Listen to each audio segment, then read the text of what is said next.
Aircraft debris litters the frozen ground north of the Arctic Circle.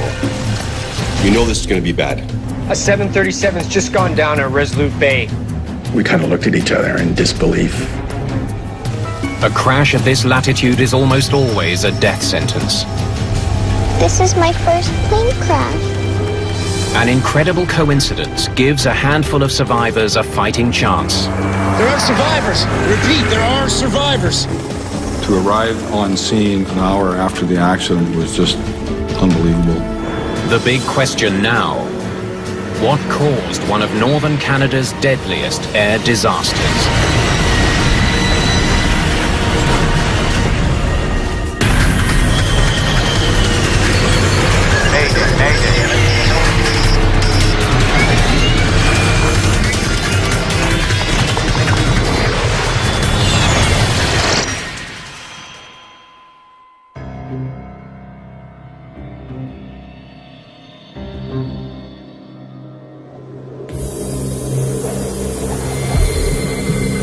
The Canadian Arctic is one of the toughest environments on the planet.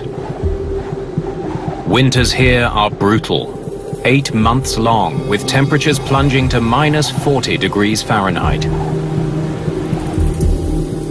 Even now, during the long days of the Arctic summer, the average temperature is barely above freezing.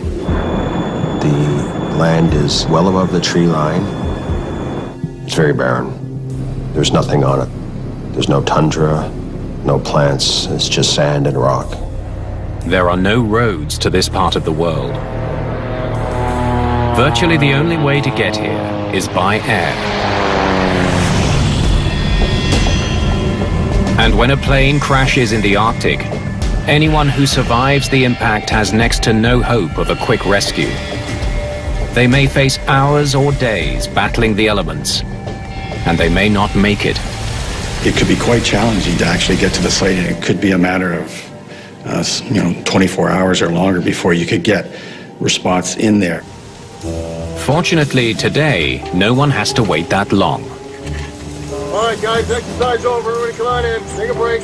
This crash site has been meticulously staged. It's part of a massive military exercise held each year in Canada's high Arctic.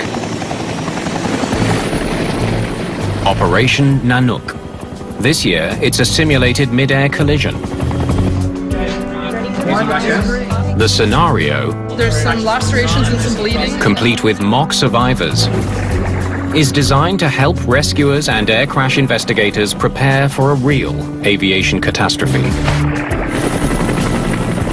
Operation Nanook in 2011 was intended to simulate a major aircraft incident in our north.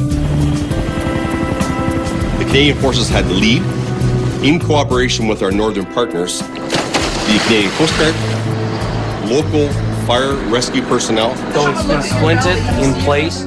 The Transportation Safety Board. Urgent, Pry 2. And also the U.S. Navy was going to be involved in this exercise. All right, hop to it, guys. Now, come on, time's ticking. Master Warrant Officer Greg Smith is a search and rescue technician with the Canadian Armed Forces. The scenarios that we set up, we tend to make them as realistic as possible. When you see something and it looks real, you tend then to act like you would in a real scenario. Today's exercise is taking place near Resolute Bay. Though the town is home to only 230 people, it's a major transportation hub for the high Arctic. Resolute Bay Airport is the only one in the region equipped with navigational aids for automated landing approaches.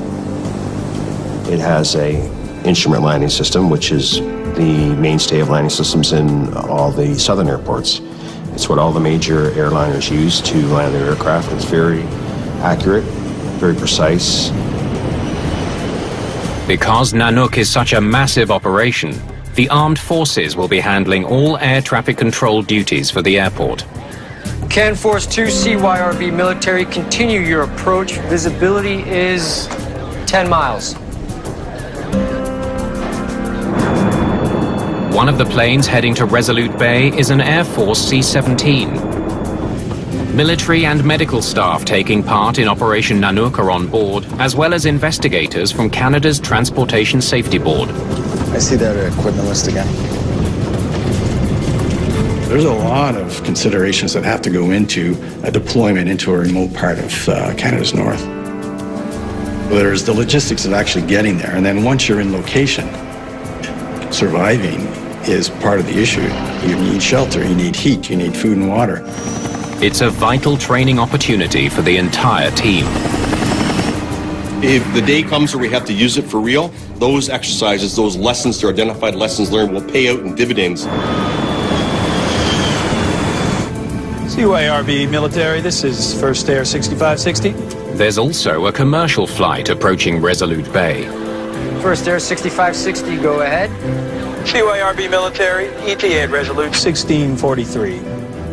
First Air Flight 6560 is a charter flying passengers and cargo to the small community. Everything from fuel to household goods, appliances, to food, to mail is flown in. Without these flights, the community would run low on supplies very quickly. To accommodate all that extra cargo, the cabin of the 737-200 has been modified into what is known as a combi configuration. Which means they carry a combination of cargo and passengers on the same deck of the airplane. Among the passengers is geologist Nicole Williamson. She's traveling with her colleague Robin Wiley to do some surveying in the north. There are also two little girls on board, Gabrielle and Cheyenne. They're on their way home after visiting their father. Hi. Your glasses. Terry Audler is their uncle. They were very close, as close as sisters can be. They laughed together, they played together, they got into trouble together. The 737-200 left Yellowknife an hour and a half ago. It's due to land at Resolute Bay in approximately 30 minutes. Wind 180 degrees at 8 knots. First Officer David Hare studied business before setting his sights on aviation. He joined First Air 4 years ago. First Air 6560, copy, thank you.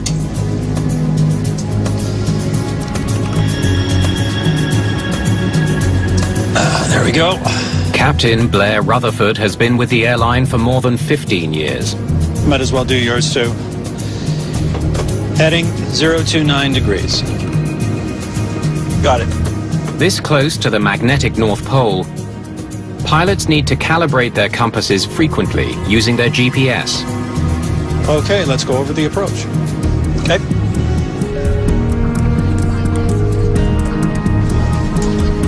Do you want some help with your seatbelt?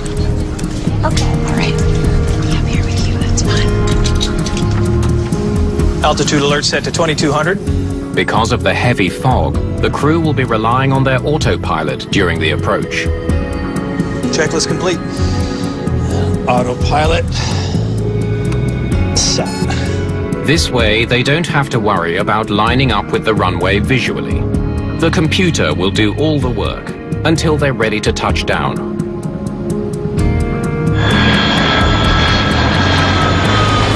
$6560, you're landing on runway 35 true. It's a little wet. First Air 6560, copy, 35 true. You were 10 miles from runway. After spending a few weeks with Dad, the girls were looking forward to coming back home to Mom and Grandma and Grandpa. Almost home. At 11:40 a.m., Flight 6560 begins its final approach to the runway. Descending through 1,000 feet. First Air 6560, we're 3 miles out on final. We're over the shoreline now. All right.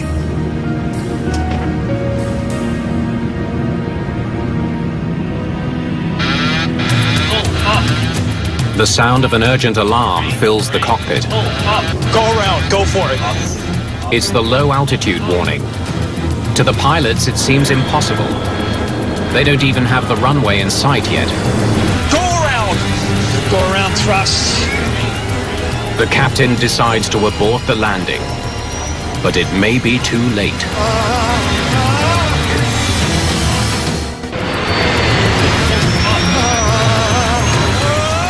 Flight 6560 slams into the ground at 180 miles an hour.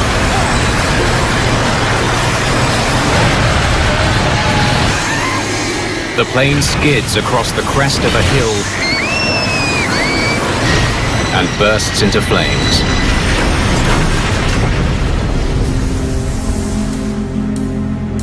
When the ground support personnel lost communication with this aircraft, they knew it was on a final approach. They were not speaking to the crew anymore.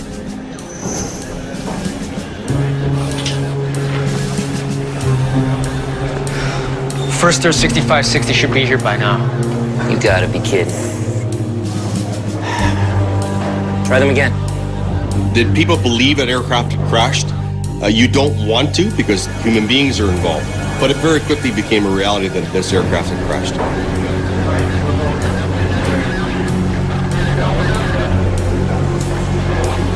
A 737's just gone down in Resolute Bay. No duff.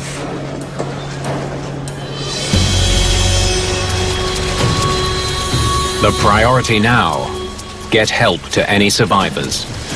Think to yourself, wow, I really hope someone survived this, but you know this is going to be bad.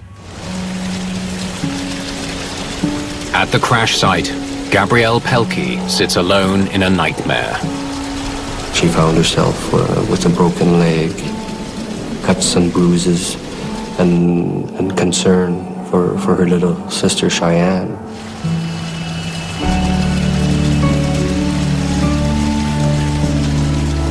Geologist Nicole Williamson has also survived.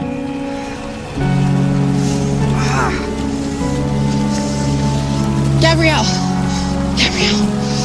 Oh, God. When Nicole got to Gabrielle... You're okay. You're okay. She made sure that Gabrielle was kept warm, and that was something that probably helped her with her own survival.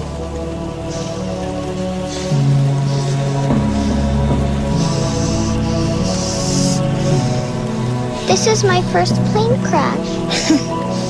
Yeah. Me too, sweetie. Me too. For Nicole to hear that from a child, it just sort of brought home, you know, the innocence of it all. Okay. All right. Trying to survive it at that moment, and it was a way of focusing on each other. As they stumble through the wreckage, they find only one other survivor, Robin Wiley. They managed to get to a location where they felt, okay, this is probably a safe location, and wait and hope for the best.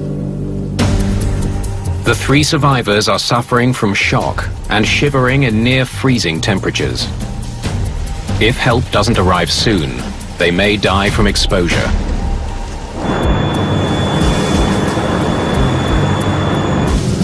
News of the disaster reaches air crash investigators still in flight, including the TSB's Brian McDonald. We kind of looked at each other in disbelief, as if, you know, is somebody changing the start of the exercise to create more realism, or is this really happening? We need to hit the ground running. Now you're quickly changing gears into thinking about all the things we have to do now to get ready and start reacting to this actual accident. As the investigators touch down, they grapple with the realization that the mock exercise they were expecting is now a very real catastrophe. But there is some good news. Because of Operation Nanook, rescuers are able to reach the survivors just 20 minutes after the accident. There are survivors. I repeat, there are survivors. Having been to several aircraft crashes throughout my 20-year career, shock would be an understatement that these people had survived. They didn't appear to have any life-threatening injuries, so we elected to fairly rapidly stabilize some immediate fractures, get them on some stretchers, and get them down to a facility that could properly evaluate and treat them in an environment that was more stable. Rescuers comb through the wreckage, but they quickly realize no one else has survived the crash. 12 people are dead. Did you find Cheyenne? Including Gabrielle's sister, Cheyenne. For a child to be given that type of information, I mean, it's always a difficult moment. This is one of the worst air disasters ever in Canada's far north.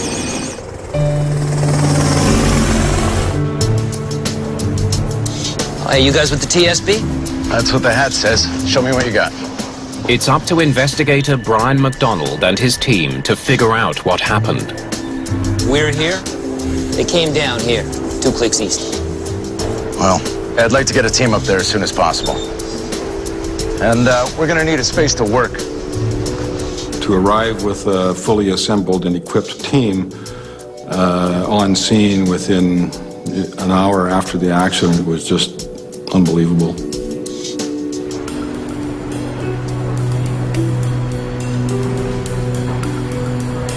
I got pretty close to the runway. The plane has crashed into the shoulder of a hill a little more than a mile east of the runway. Maybe it was the fog? We knew that the visibility had been poor earlier during the flight, so we knew that the weather was a factor that would need to be looked into.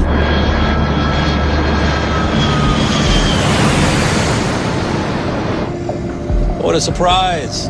Fog.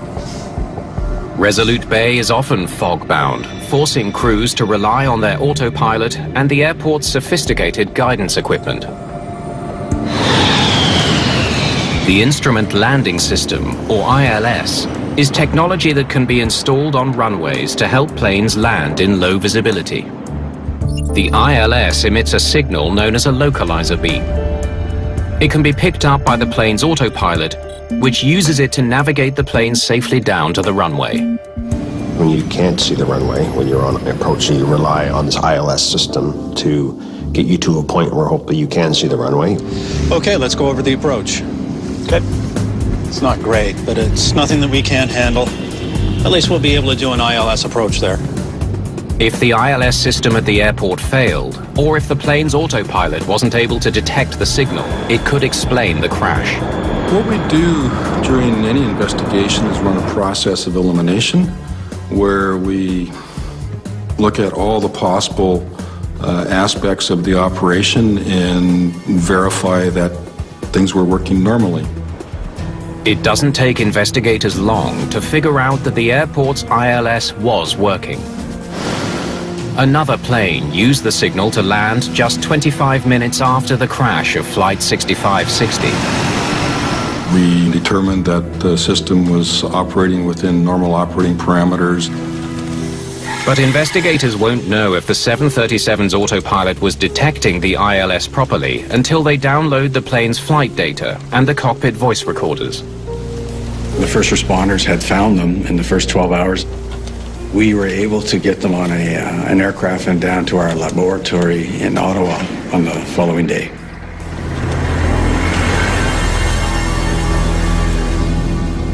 Meanwhile, Operation Nanook provides investigators with some unexpected data. So this will show us exactly what the radar recorded? Resolute Bay Airport is not equipped with radar, but the military had set up a temporary radar system to handle the increased air traffic for Operation Nanook. The radar data was crucial to the investigation because it provided us with the flight path for the aircraft, which we wouldn't have had otherwise.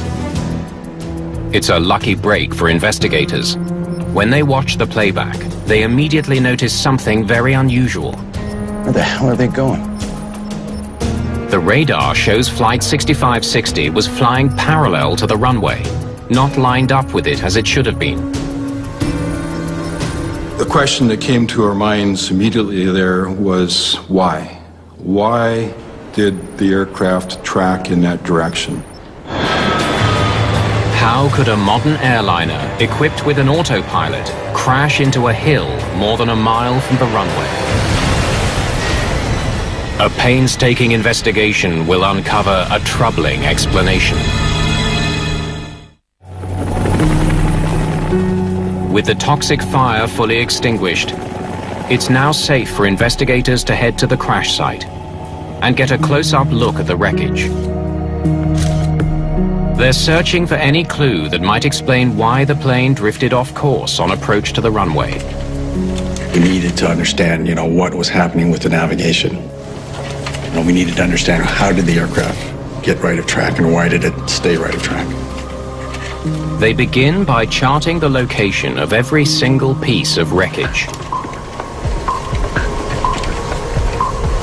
You could see where the wheels had touched down and the aircraft had gone airborne for some distance. Bits of the aircraft had started to shed, and then it touched down again on the belly and came apart into three main sections. To investigators, the pattern of debris suggests a possible explanation for the crash. The wreckage seems to line up directly with a navigation tower called a VOR. When they draw a line between where the aircraft turns final and where the aircraft accident occurs, it's pretty much right at that antenna. Investigators wonder if the pilots locked onto the wrong beacon to guide their plane to the ground. The airport's VOR beacon transmits a radio signal which helps pilots find the airport. However, it's not meant to guide them onto a specific runway. For that, the crew must switch their navigation control so the autopilot can follow the airport's ILS frequency.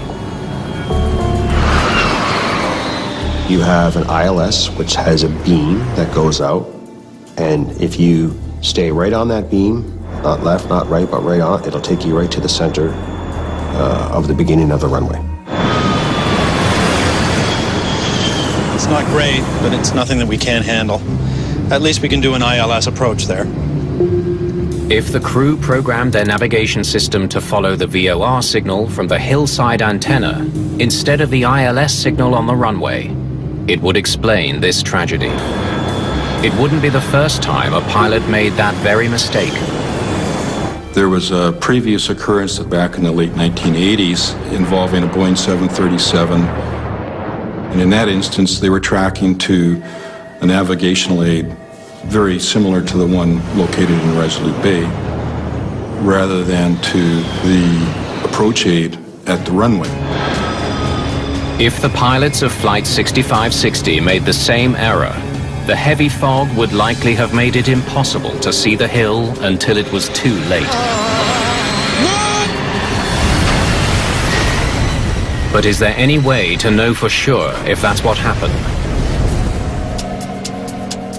Investigators hope the plane's cockpit voice recorder can provide the answer. All right, let's see what these guys were thinking. The TSB's John Stewart is an expert at analyzing crew conversations captured on voice recorders. The cockpit voice recorder was going to tell us what was going on inside the cockpit. What could they be seeing? What were they listening to? What were they talking about? And so I can understand their view of the world and how they were making decisions. Flaps 5. Flaps 5 selected. Initially, it doesn't sound like anything is wrong. Checklist complete. Autopilot set. Localizer alive. Glide slope alive. The first officer acknowledges the autopilot is locking onto the airport's instrument landing system. Oh, sounds like they were following the ILS signal, all right. The words glide slope alive confirm that the autopilot is homing in on the correct signal, the runway's ILS, not the VOR beacon from the hillside tower. And from the cockpit voice recorder, we knew the crew was flying the ILS approach. So we're conclusively able to determine that where they ended up was not related to that beacon. But they still have no idea why the plane drifted dangerously off course. They listen for more clues. What they hear is stunning. GPS has us going off to the right.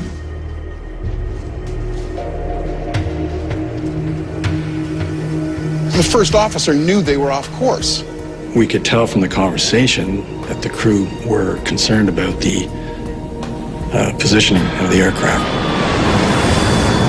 So, are we too far to the right? We'll get there. As they continue to listen, the mystery deepens. If we're going right, Resolute Hill is right of the runway. Not only did the first officer realize they were off course, he knew they were headed towards the hill next to the runway. We're not on the localizer. No, we're fine. The autopilot's tracking the localizer. I think we should abandon the approach, go around and sort this out. No, we're good. We'll continue the approach. Okay? continuing approach. As the flight progresses, you can see in the conversation between the two of them that the two pilots have differing views as to what needs to be done. Even though they were speeding towards the hill, they continued on. Go around, go for it! Go around! Go around thrust. It's a mistake that cost 12 people their lives. Why it happened remains a mystery. Why on earth did they keep flying toward that hill? The crash of First Air 6560 has touched the lives of nearly everyone in the tiny community of Resolute Bay. For a mother to have to go through that, I'd never wish that on anyone. The families want answers. There's a tremendous amount of pressure on everybody involved to find out any information. We wanted to know what happened. The wreckage tells us they were off course. They're flying parallel to the runway, and the CVR tells us they knew it. So far, the investigation into what caused the crash is only raising more questions. Why was it that corrective action came too late? Autopilot set. Localizer alive. Glide slope alive. Investigators know that the ILS beacon the pilots were tracking should have guided their plane all the way to the foot of the runway. They need to figure out why that didn't happen. This is what we've got to go on, so let's see what the data can tell us. We had the downloaded information from the flight data recorders. They hope the plane's flight data recorder will provide them with some answers. Okay, pitch up 2 degrees. Using the FDR data, speed to 168 knots. Investigators create a detailed flight path of the plane's approach. Turn left 2 degrees. The key aspects of any flight were on there. You know, altitude, speed, heading, power setting, flight control positions. Can we add the localizer beam, please? They focus on the plane's final turn toward the runway. That's where it started to go wrong. They turned too wide and never got back on the beam. The detailed flight path reveals the precise moment Flight 6560 began to veer off course. But investigators still don't understand why.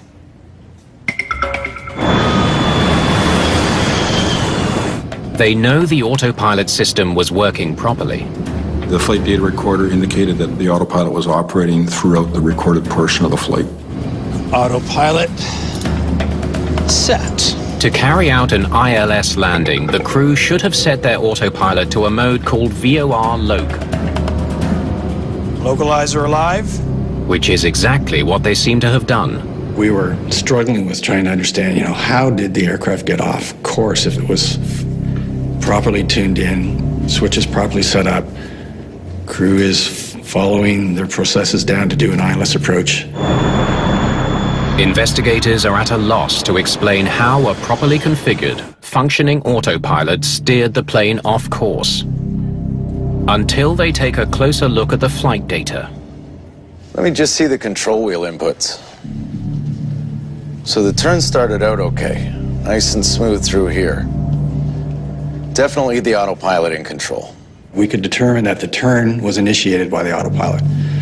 And then there's a change in the technical information that would indicate something happened in the turn. Something changes right here. These jagged corrections have got to be human. They must have been flying on manual. For some reason, it seems the autopilot switched to manual mode partway through the final turn. In this new setting, the autopilot was no longer guiding the plane to the runway.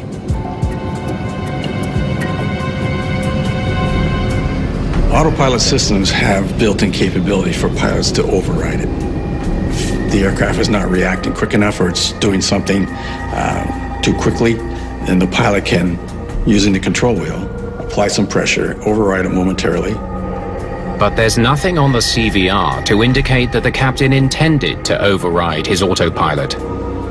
Investigators now consider a frightening possibility. He may have done it by accident and never realized his mistake. If the autopilot mode changed from this mode of forelock to the manual mode at that timing, you could end up with the aircraft staying wings level and just maintaining that heading instead of tracking the beam. Investigators can see that at the exact moment the autopilot stopped guiding the plane to the runway, there was a slight bit of pressure on the captain's control column, just enough to switch the autopilot from the fully automatic flight mode into manual. We believe it was likely an inadvertent pressure on the wheel. Perhaps someone was leaning over to check something or reach for a publication. It's not a lot of pressure that's required. With neither the autopilot nor the crew steering the plane toward the runway, the wind pushed it further and further off course.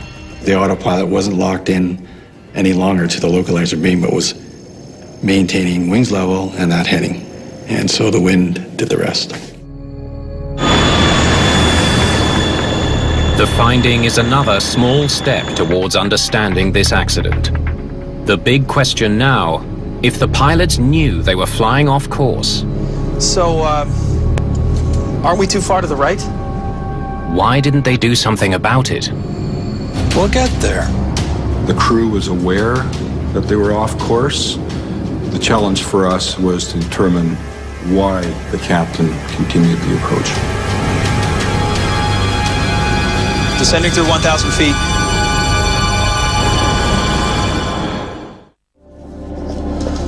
Let's see what this flight looked like from inside the cockpit.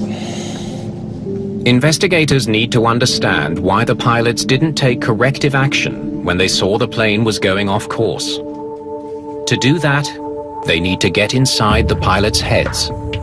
The key thing that we try to do is to understand why events made sense from their point of view. I wanted to see what could each pilot see in their positions. What could they hear?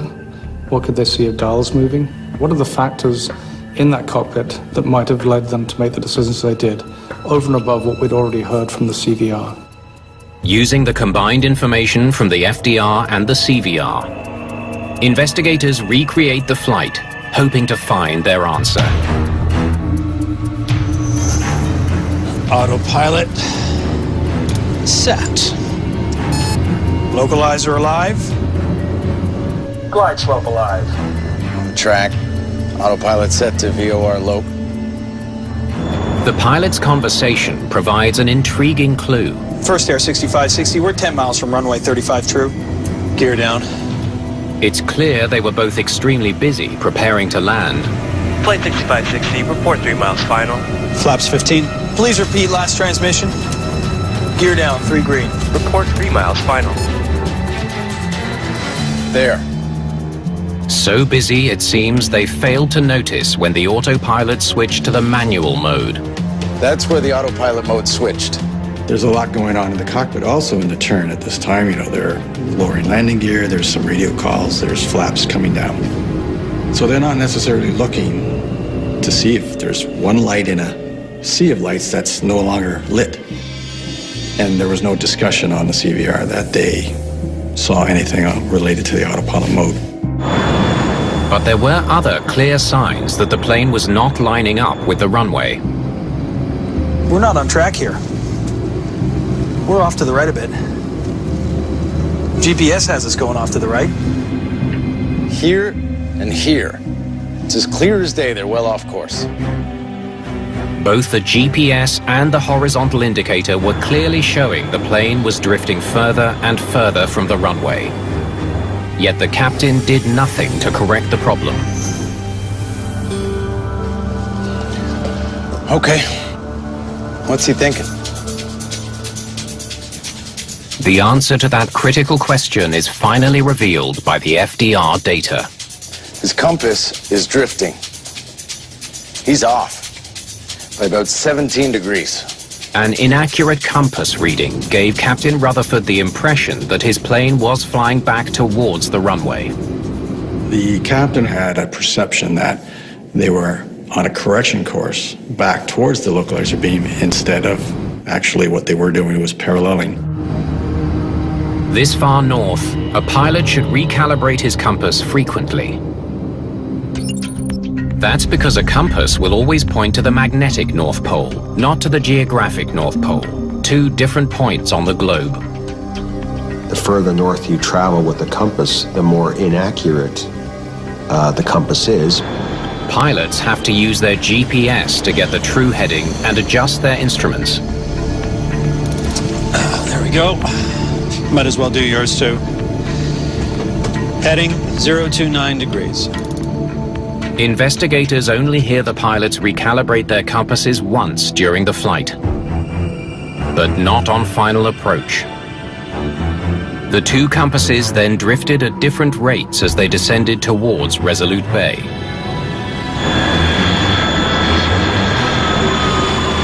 Rutherford's compass was telling him that he was flying 331 degrees, straight back towards the center line of the runway.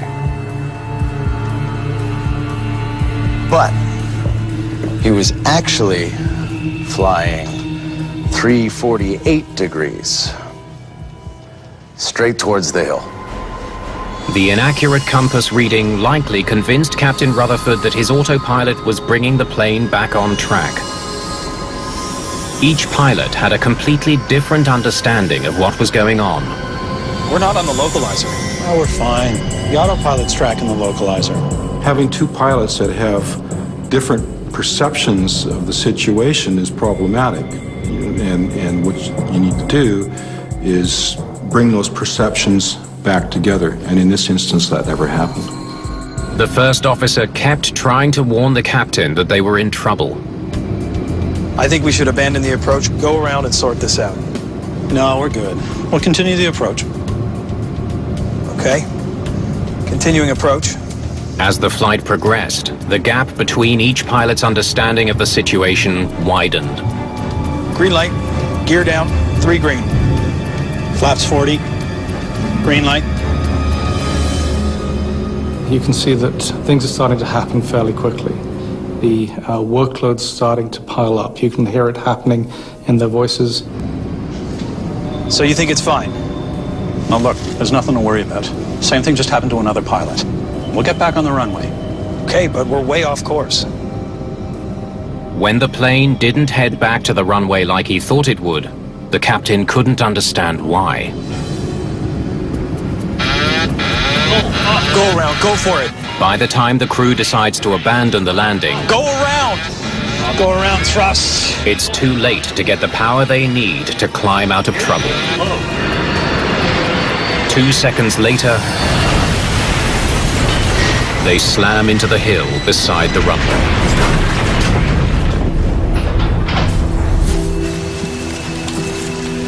There were so many things that had to have happened for this outcome that if any one of those didn't happen, you wouldn't have had the accident. The mystery of the first air disaster is finally becoming clear. But there is one last question investigators must answer.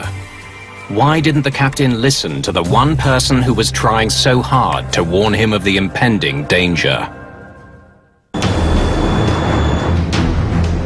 We're not on the localizer. We're fine. The autopilot's tracking the localizer. Investigators believe the captain of Flight 6560 didn't understand that his aircraft was in danger, despite his first officer's repeated warnings. GPS has us going off to the right. I counted 18 statements that the first officer made from the first time he indicated that they were off course until they collided with a hill. So you think it's fine? Now look, there's nothing to worry about. Same thing just happened to another pilot. We'll get back on the runway. Okay, but we're way off course. The first officer could see something was wrong. We're over the shoreline now. All right. But did not clearly state that he felt they were in danger. We could see that the first officer was trying a number of different tacks, talking about the GPS, talking about their relative position, trying to find different ways of approaching the problem and communicating it to the captain. Blair, I don't like this. The pilot's records paint a picture of two men with vastly different experience. First Officer Hare was new to the 737 and had fewer than 5,000 hours in the air. Captain Rutherford had more than twice as many hours in the cockpit and much more experience flying in the north. Yet for some reason he didn't pick up on what First Officer Hare was trying to tell him. They weren't resolving the problem. And so the questions keep piling up. Why does the first officer keep focusing on this? We should be configured, we're not. So his problems are mounting up and mounting up. It gets harder to pull yourself out of all of those things that you need to put right. Maybe we should go around. Continue configuring for landing. As the less experienced pilot, First Officer Hare may have felt reluctant to voice his concerns more forcefully. As a result of their conclusions, the TSB makes some important recommendations. Our job is to illuminate where the deficiencies are, and the industry and the regulator will take action to mitigate those risks. That's why the Transportation Safety Board exists. The Safety Board urges First Air to review how pilots calibrate their compass.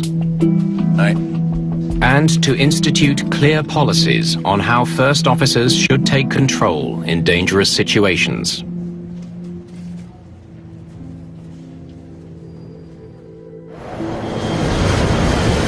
First Air made changes to their crew resource management training, when and who can call a go-around, how they deal with unstable approaches. They've made changes to maintenance procedures. And so there's a fair bit of safety action that First Air has taken. The crash of Flight 6560 brought terrible grief to Canada's north.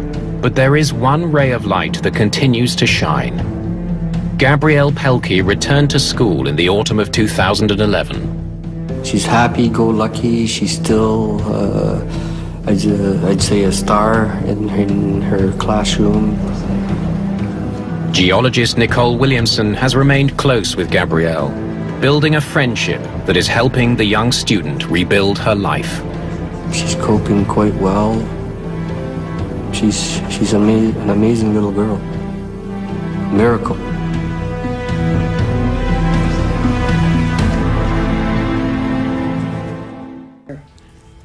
You didn't need to wait for a command in this situation. There was fire, and I shouted to Suzanne, "Fire on the wing." She ran back to my exit and saw Suzanne standing there, getting ready to open the door, and just saw the door crumple like cheap tinfoil. And I thought, oh my God, we're trapped. I was staring at the door, and I yelled, "Unfasten your seatbelts, remove your shoes, leave everything, come this way." And as I stared at the door, a jagged hole seemed to open up in the roof over the door. And the next thing I knew, I was outside that. I don't know how I got out there. Joan was standing there yelling, "Suzanne, take my hand." And I was standing above the level of the door on fuselage rubble pieces. And I leaned down and said to Suzanne, "Give me your hand." She grabbed me out with one hand. I mean, I don't know how she lifted me. And then we were standing up on top of almost on top of this airplane. And I thought, it's really a long ways down. If we jump, we're going to break our legs. We were on debris. It was like ice flows, big chunks of fuselage kind of moving all around. The engines were starting to disintegrate already. We could hear them disintegrating and throwing metal. I lost Joan's hand very quickly, so I jumped. And it seemed like the leap from a second-story building. The captain, he elected to jump down in the first-class section of the airplane. And when he hit the first-class floor, the floor collapsed and he fell on down into the cargo area. It was so hot that the oxygen bottles exploded and burned him very badly, as a matter of fact. It was a survival mode that kicked in, and it was just get out of that airplane. I didn't stop to think about how it happened. I went to where the door would have been, and I left my wife seated. And then it came to me, what am I doing? Where's my wife? So I turned around, and she was coming, and I said, I will jump and try and break your fall. My husband was sitting to my right, and I undid his seatbelt and kind of pushed him out of his seat to get him moving. And we headed for the door that was closest to us. And it was engulfed in flames, and there was no way to exit that way. I looked over, and at some point, someone had opened the other door, which was amazing to me. And I just yelled over here and headed toward the door on the other side, which was, again, the wing door. In the haste to get out of the burning plane, Karen became separated from her husband. He died in the flames.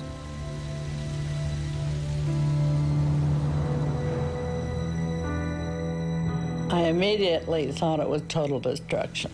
It never dawned on me that I would make it. But I thought, hey, do something. Don't just sit there, do something.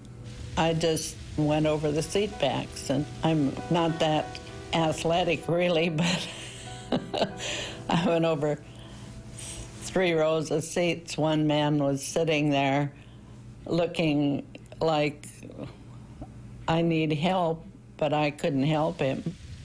When KLM hit us, all communication stopped. The tower called and couldn't get any response from either the KLM or ourselves. There was an airplane in the holding pattern right above Tenerife.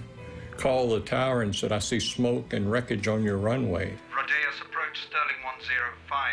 We're downwind from runway 30 and something's glowing on the field. Looks like a fire. Are you aware of any fire? Shit, this can't be true!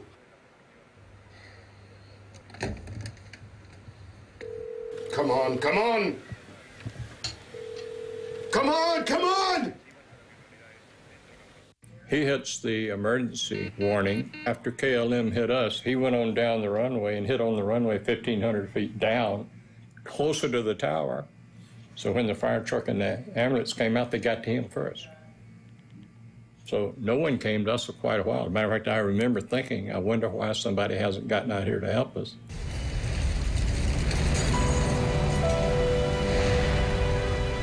It's complete bedlam.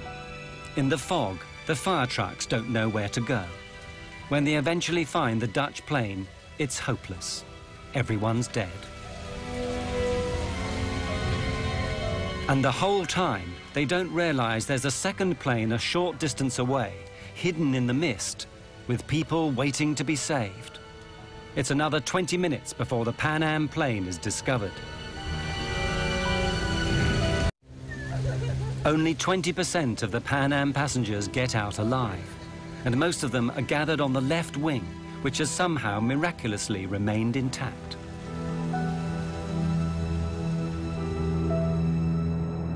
The entire left wing of the airplane was covered with passengers.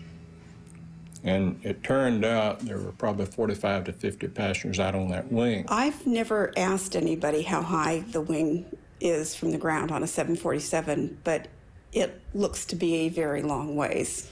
And I cut open my head and fractured my foot. My wife jumped after me, and she said, I cannot walk. And I dragged her on her side for probably a block and a half away from the plane. The motors were going full tilt, and I didn't want to get over where the motors were, so I sat down by the body of the plane.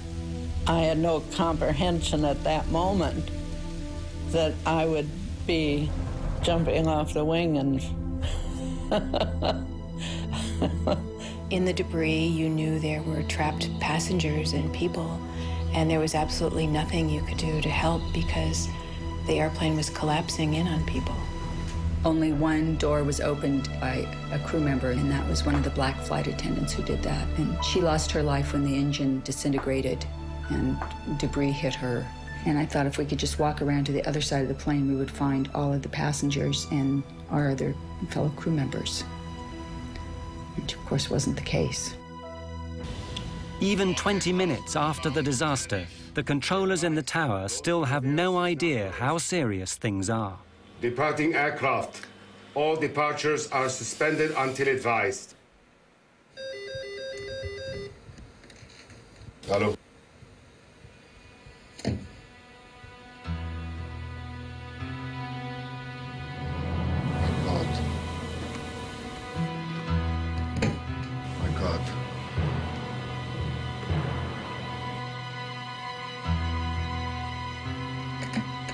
I'll get local fire out of here. Notify the ambulance. We have an emergency. We need every vehicle they've got. What have we done? This can't be our fault, I mean, I told him to clear the taxiway.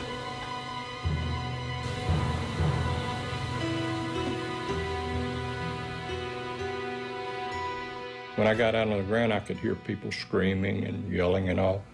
Within about 5 minutes, you heard absolutely nothing. There was no noise at all, just the airplane burning. I asked one of our medical directors later on what he calls that, and he said that when you have a fire that hot and that much of a fire, it consumes all of the oxygen in there, and people basically suffocate. I felt so responsible because I couldn't take care of my passengers, and so helpless in looking back and knowing that there's nothing you can do. You can't get back in the aircraft. There's no way to get in it, and it's all on fire. Of the KLM plane, very little remains. It had continued flying for another 400 meters before slamming into the ground. The 55 tons of fuel it had taken on ensured that everyone on board died in the fiery explosion. It was personal vehicles, cars and trucks that seemed to come onto the grass and gather up people. About 75% of our surviving passengers got to the hospital in taxicabs. It was a wild, crazy ride as we were going to the hospital. The skin was hanging on both hands because I had received burns, but it hadn't affected my eyes. I had blood all over me, and I walked up to somebody and said, "I'm a doctor, can I help?" And the guy that I said it to had the oddest look on his face, just this very wan smile, and he just shook his head, and then I immediately went into a coma. Word soon gets out, and in the hours that follow, the international press begin to arrive, and the first news is flashed around the world.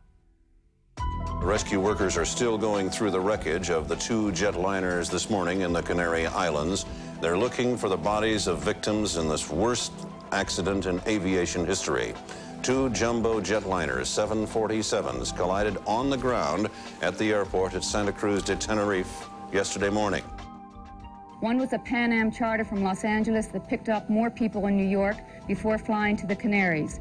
The other was a KLM charter from Amsterdam in the Netherlands. They set up a morgue in one of the hangars, and it was huge, and they had all of the nearly 600 bodies in that particular hangar, or temporary morgue.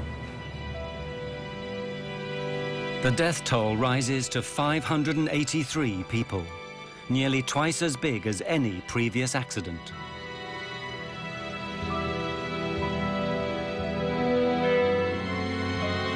And then everyone begins asking the same questions. How and why could two state-of-the-art airliners smash into each other on the same runway?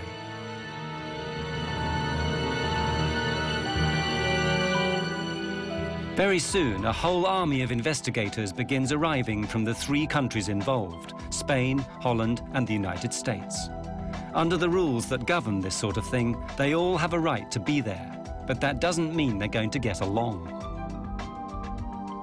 In Spain, the military still runs everything, including aviation. When the American team from the National Transportation Safety Board arrives, the Spanish general in charge won't even let them into the room. I sneaked in, and I went to the general and told him, the general, my name is Luis Carmona. I represent the U.S. government, the NTSB, and I am here to participate in the investigation. He answered back to me, I represent the king, and you get out.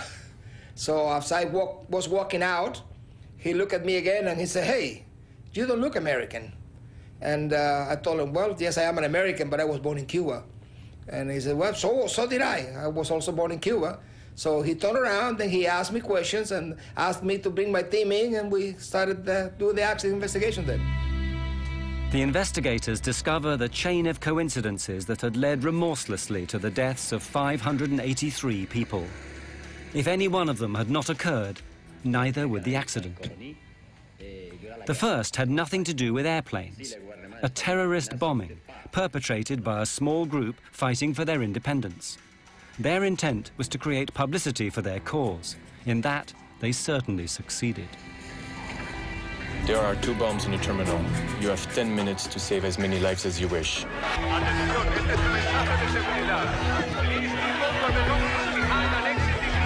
The airport is closed. Divert to Los Oleos Airport via Tenerife VOR.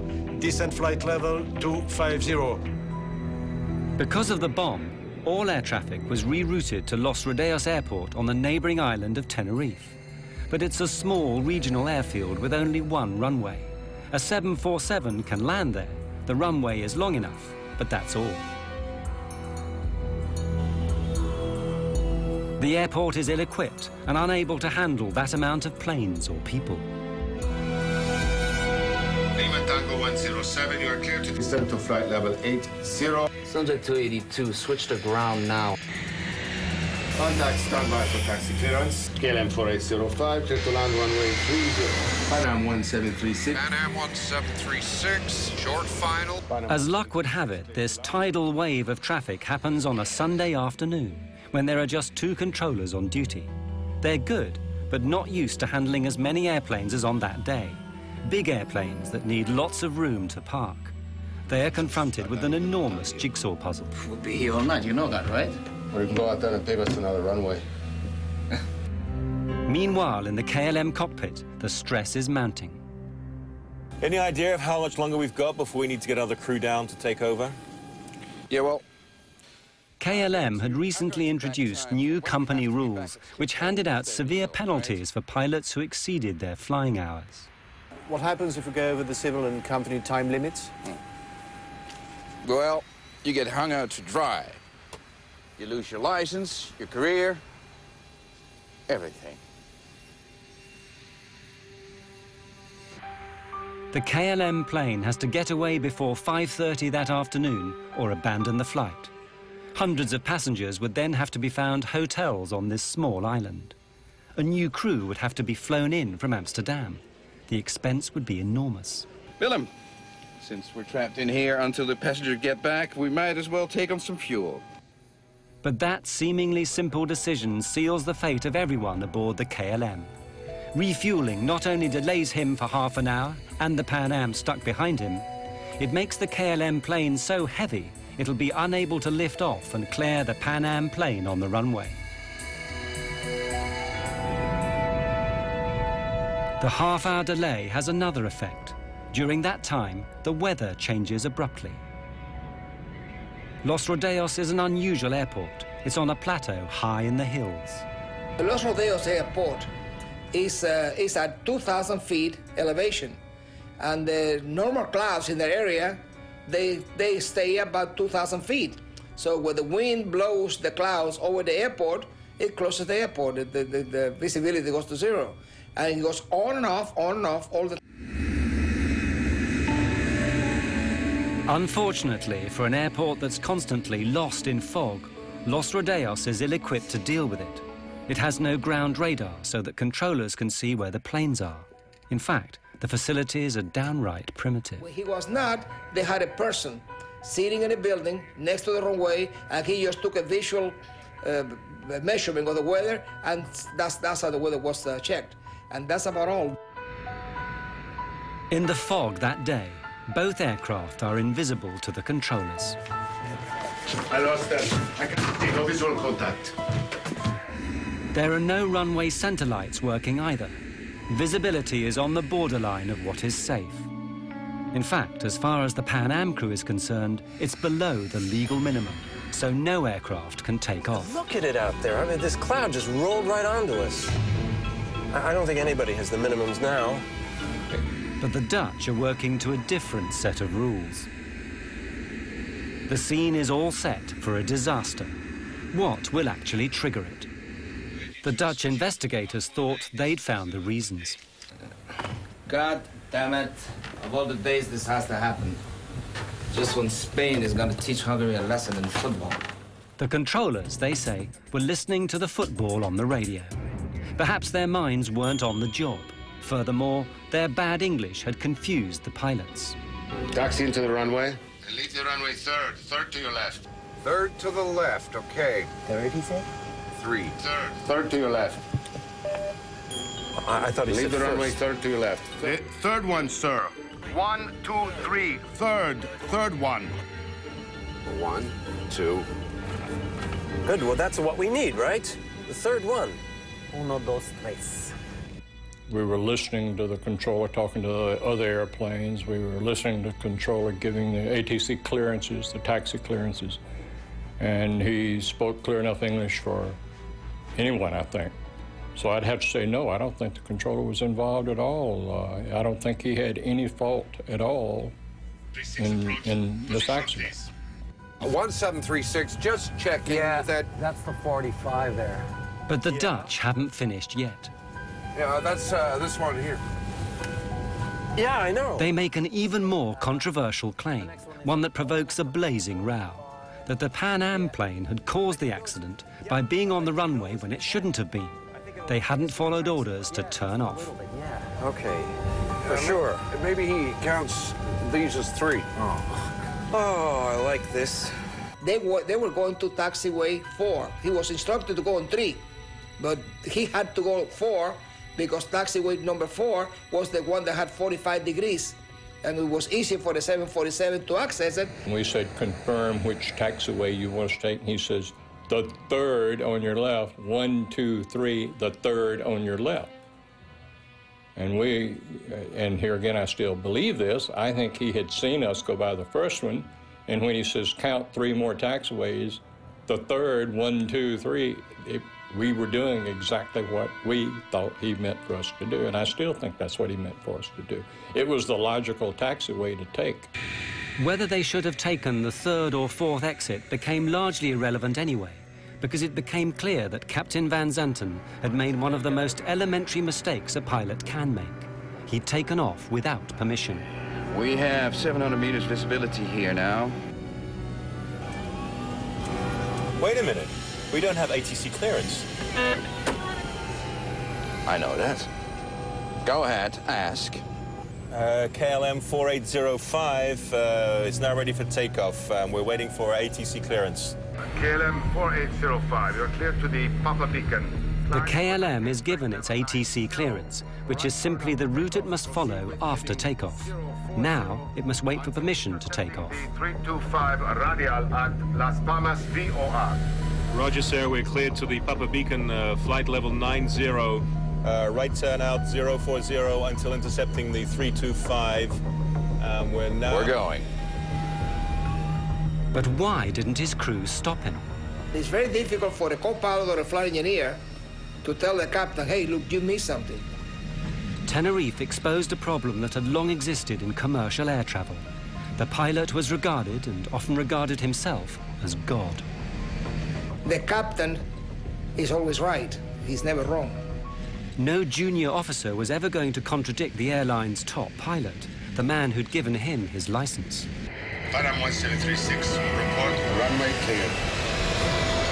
Did you clear that? What do you say? Is it to clear the Panam? Oh, yes. Captain Van Zanten, highly stressed, knowing that he has to take off or abandon the flight.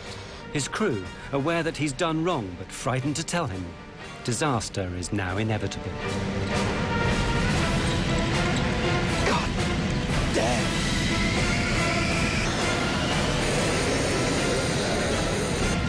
Come.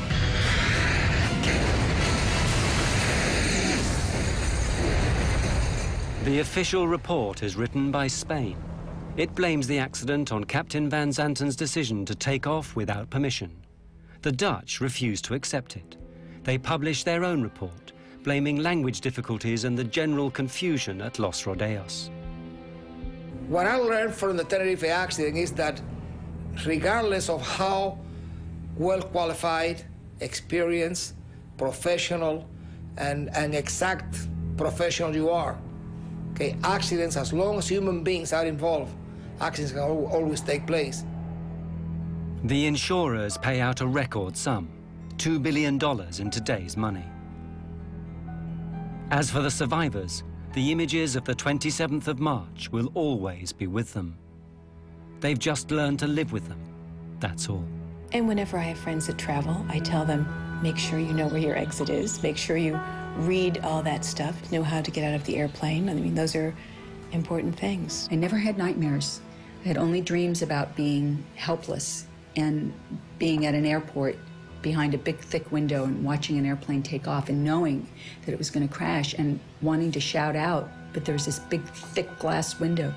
You're just helpless, and that's what you feel, is this, because our responsibility is to take care of everyone, and that's what we want to do, and we couldn't do it. We couldn't save them. The loss of my husband had a tremendous impact on my life, on my son's lives, on my extended family's lives. It was huge. And you can see how strange life is, you know, that things like that happen, that you get off and they go on, and perhaps if the plane left a minute later, it wouldn't have happened. I think it brought home to me how quickly you can leave this life and how everyone should enjoy life every and each day as much as you possibly can. Well, after the crash, I decided to start a family.